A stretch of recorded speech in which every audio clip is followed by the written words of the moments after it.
Di video ini gue mau sharing beberapa judul buku tipis, kurang dari 200 halaman, yang bisa bantu kamu ngejar target baca Goodreads. Atau kalau nggak punya target baca, ya bisa lah buat kamu yang sibuk banget tapi pengen tetap baca buku yang bisa dihabisin dalam sekali duduk. Penasaran apa aja judulnya? Ikutin terus videonya. Hey fellas, welcome back to my YouTube channel. My name is Saya. Ini udah gue siapin beberapa judul yang terdiri dari genre yang berbeda-beda dan juga dari penerbit yang bervariasi. Langsung aja kita mulai dengan yang pertama, ada ini dia, Purple Eyes, ditulis oleh Priska Primasari. Ceritanya tentang Hades, sang dewa kematian yang turun ke bumi bersama dengan asistennya Solveig untuk memecahkan sebuah kasus pembunuhan berantai. Nanti di bumi Solveig akan bertemu dengan seorang pria bernama Ivar Amundsen. Unsur romance di cerita ini tuh cukup samar ya, bukan yang meledak-ledak dan membara gitu. Dan secara keseluruhan nuansa cerita di sini tuh cukup muram, didukung dengan setting tepatnya yang pada saat itu sedang bersalju, menjadikan kisah romance ini terkesan sendu. Kalau kamu suka romance dengan sentuhan fantasi, buku ini jadi sebuah paket yang pas untuk dinikmati dalam sekali duduk karena jumlah halamannya cuma sekitar 142 halaman. Berikutnya ada buku non-fiksi, yaitu ini dia, Hidup Gini-Gini Aja Nggak Apa-apa, ditulis oleh Fema Novitasari. Ini tuh isinya lebih ke diari penulis ya, yang menceritakan potongan-potongan hidupnya dari mulai kecil sampai dewasa. Seringnya tuh nyeritain kejadian-kejadian miris yang lumrah terjadi, kayak misalnya salah naik angkot waktu hari pertama masuk kuliah, terus juga nangis di atas motor setelah putus dari pacar, ya gitu-gitu deh. Dan memang dimaksudkan untuk melihat sisi lucu dari kemalangan yang dialami penulisnya. Gambarnya juga gemes gitu ya, tipe ilustrasi yang gue suka, dan dengan jumlah halaman yang cuma 135 serta banyak dihiasi oleh gambar, dijamin kamu bisa baca buku ini cuma dalam waktu sekali duduk. Berikutnya ada novel fiksi, yaitu ini dia, Gadis Minimarket, yang ditulis oleh Sayaka Murata. Ini ceritanya tentang tokoh utamanya, Keiko, yang sangat mencintai pekerjaannya di minimarket. Dia tuh kerja di situ di minimarket sudah hampir 18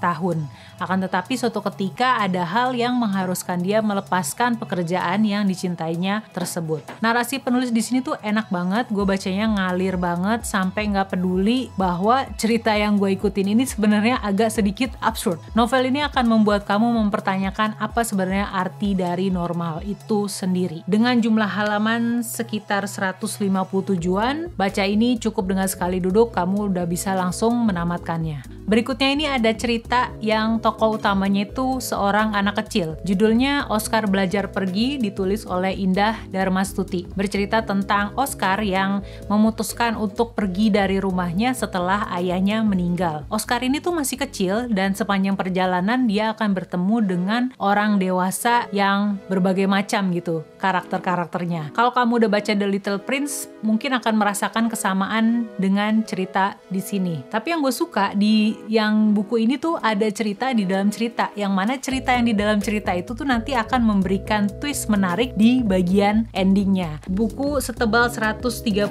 halaman ini gue yakin bakal bisa kamu habisin cuma dalam sekali duduk karena emang narasi dan ceritanya tuh seru buat diikutin. Lanjut, kali ini ada sebuah cerita anak tapi tetap menarik untuk dibaca oleh orang dewasa. Judulnya adalah Rumah Pohon Kesemek, ditulis oleh Suboi Sakae. Ini tuh cerita anak klasik dari Jepang yang diterjemahin dan juga diterbitin oleh penerbit Mai. Ceritanya tentang Fumie dan Yoichi yang di belakang rumah mereka itu tumbuh pohon kesemek yang mana berbuahnya tuh hampir setiap musim semi. Tipe cerita di sini tuh lebih ke slice of life ya. Dari kejadian-kejadian yang dialami oleh kedua tokoh utama ini, pembaca akan diajak kembali ke dunia masa kecil yang meskipun tampak sederhana tapi nyatanya berwarna-warni. Ini buku tebelnya cuma 63 halaman dan dihiasi oleh ilustrasi-ilustrasi gemas. Cocok dibaca untuk kamu sendiri atau mungkin bisa kamu bacain buat anak atau adik kamu yang masih kecil. Berikutnya ada ini dia, Kisah Seekor Camar dan Kucing yang Mengajarinya Terbang, ditulis oleh Luis Sepulveda. Ini juga terjemahan ya, terjemahan Indonesia, diterbitin sama penerbit Margin Kiri. Ceritanya itu tentang Zorbas, si kucing hitam yang ada di covernya ini, yang suatu ketika kedatangan burung camar yang sekarat. Singkat kata, ternyata Zorobas itu dititipin telur camar dan diminta untuk mengajari si camar kecil kalau udah menetas nanti untuk terbang gitu ya. Premisnya menarik kan? Buat kamu yang pecinta kucing pasti seneng deh baca ini, karena menurut gue tingkah para kucing yang ada di dalam sini tuh gemes banget. Udah gitu di dalam sini juga diselipin isu tentang lingkungan gitu, yang mana semakin parah akibat ulahnya manusia. Dan kalau mau bacain cerita ini untuk anak-anak, gue rasa sih butuh pendampingan ya, karena isu yang diangkat tadi lumayan butuh penjelasan. Dan di sini juga kalau nggak salah ada kalimat-kalimat umpatan yang mungkin perlu dikasih penjelasan juga gitu ke anak kecil. Tapi kalau buat kamu orang dewasa yang baca, ini tebelnya tuh cuma 100, nggak nyampe 100, cuma 89 halaman. Jadi nggak berasa karena ceritanya seru dan juga menarik. Tahu-tahu pasti langsung tamat sekali duduk. Di antara ke-6 judul ini, ada nggak yang udah pernah kamu baca? Apakah kamu suka juga sama isi bukunya? Bisa sharing pengalamannya di kolom komen di bawah ya. Terus kalau kamu juga punya rekomendasi judul buku tipis yang kurang dari 200 halaman, bisa juga tuh tulis di kolom komen di bawah supaya kita saling berbagi rekomendasi. Gue pernah bikin video kayak gini dulu ya, videonya ada di sini kamu bisa nonton. Tapi sebelumnya jangan lupa like video ini kalau kamu suka, subscribe juga ke channel ini supaya nggak ketinggalan setiap kali gue upload video baru. Dan kita ketemu di video yang ini. See ya!